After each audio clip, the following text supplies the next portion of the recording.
Cough CPR is self-administered circulatory support that can be utilized when the heart fails to pump blood effectively on its own. Ventricular fibrillation is the principal cause of death in the early phase of a heart attack or myocardial infarction, but also complicates other cardiac disorders.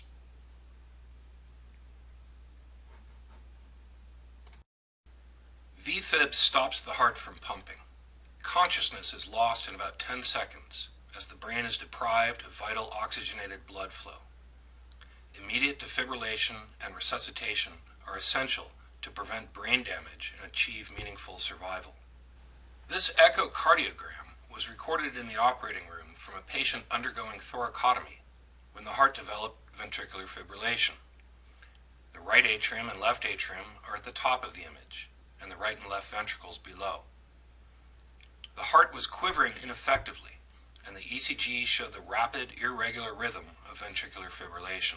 Sterile paddles were firmly placed directly on the heart, and a defibrillating shock was delivered, causing a single QRS complex and sustained contraction of the ventricles, followed by long pauses between infrequent QRS complexes.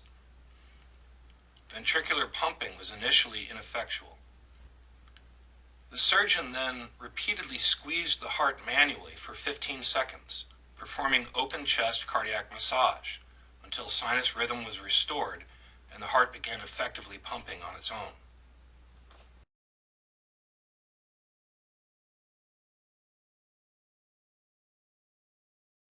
It is worth noting that the ECG then showed significant ST segment elevation, indicating impending myocardial injury resulting from prolonged deprivation of coronary blood flow. The patient survived the operation and had an uneventful recovery.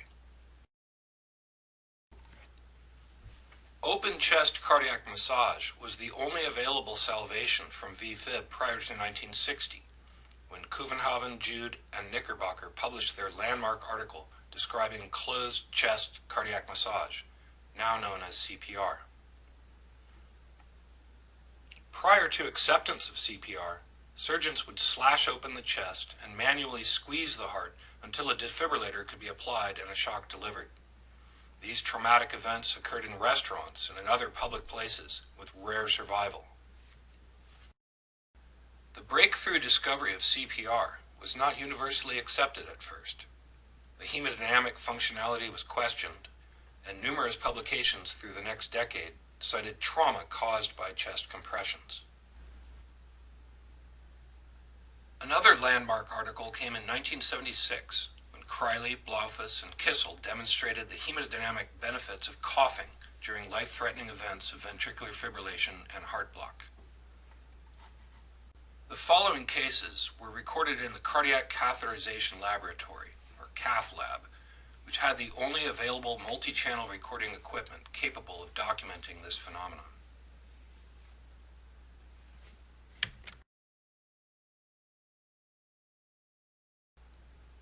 This patient developed VFib during cardiac catheterization.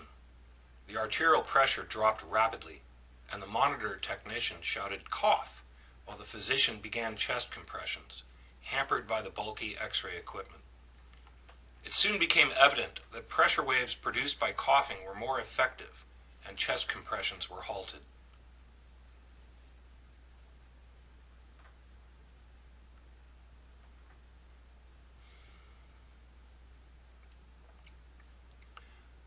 The patient continued to cough repeatedly, generating arterial pressures over 100, while the defibrillator was prepared. A single counter shock restored sinus rhythm after 40 seconds of VFib. The patient remained conscious during the entire event, and the diagnostic procedure was completed uneventfully thereafter.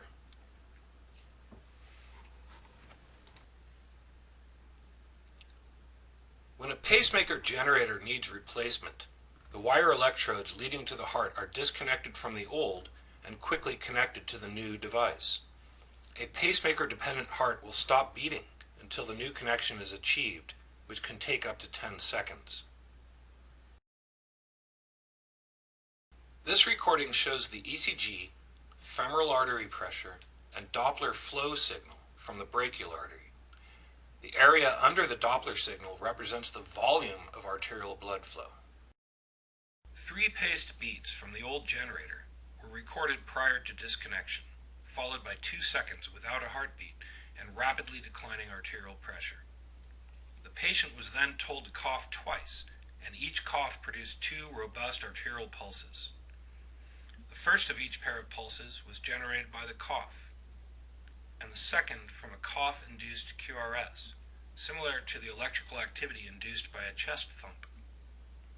The cough-induced brachial artery Doppler flow greatly exceeded the flow produced by the previously paced beats and the ECG-induced systoles, while the femoral artery pressures were comparable. This recording demonstrates that coughing selectively directs flow to the brachiocephalic arteries, which provide nutrient flow to the central nervous system, whereas blood pumped by the heart is delivered to the entire body, from head to foot. This patient with an inferior wall myocardial infarction had a heart rate of 38, resulting from AV block, often associated with this infarct location. A microphone placed over the trachea recorded the coughs. The first 2 coughs occurred closely following a native QRS complex and produced substantial flow in the brachial artery without causing extra heartbeats. The last 2 coughs produced Doppler flow greater in magnitude to those produced by the native rhythm, because the cough-driven flow goes selectively towards the brachiocephalic vascular beds, served by the arteries arising from the aortic arch. It should be emphasized that the flow signals began before the QRS complexes. The 3rd and 4th coughs provoked both flow and an extra QRS complex. How does coughing provide life-sustaining circulatory support? Before we look at the mechanism, let's look at normal function in the left heart chambers in sinus rhythm.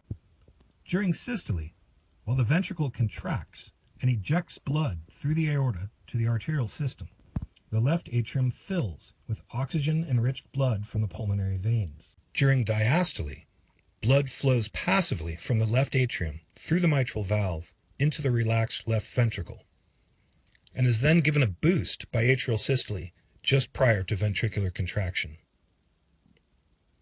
Also during diastole, arterial tone runoff provides coronary perfusion to the ventricles. When the left ventricular muscle is deprived of coronary blood flow during a myocardial infarction, it becomes stiffer, resisting filling, and weaker, pumping less blood into the aorta, and blood backs up in the lungs. The oxygen-starved left ventricle becomes prone to arrhythmias, such as VFib, and cardiac arrest will occur unless resuscitation and defibrillation can be achieved within a few minutes.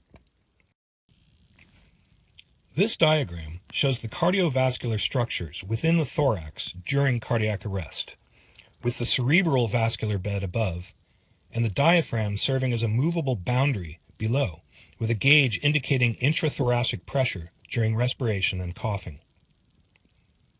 Inspiratory descent of the diaphragm, working as a syringe plunger, pulls blood into the thorax and through the inert right heart chambers into the pulmonary vascular bed.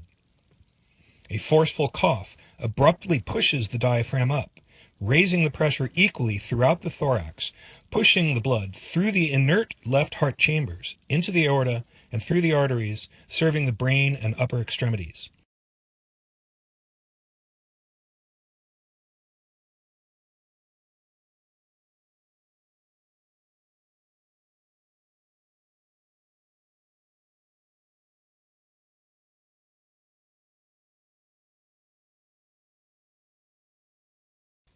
This selective brachiocephalic arterial flow results from closure of venous valves, represented by the valve depicted in the superior vena cava near the upper boundary of the thorax.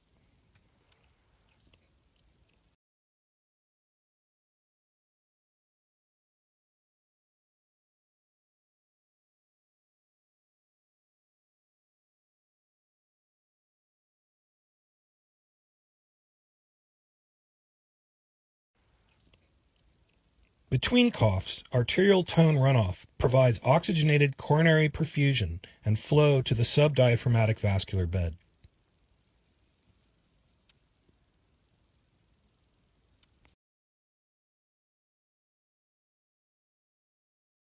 This recording shows the left atrial pressure generated by 3 vigorous coughs during ventricular fibrillation. Note the rapid fall in pressure between coughs. The aortic pressure matches the left atrium during coughs, but between coughs, the shaded area shows the pressure difference representing coronary perfusion.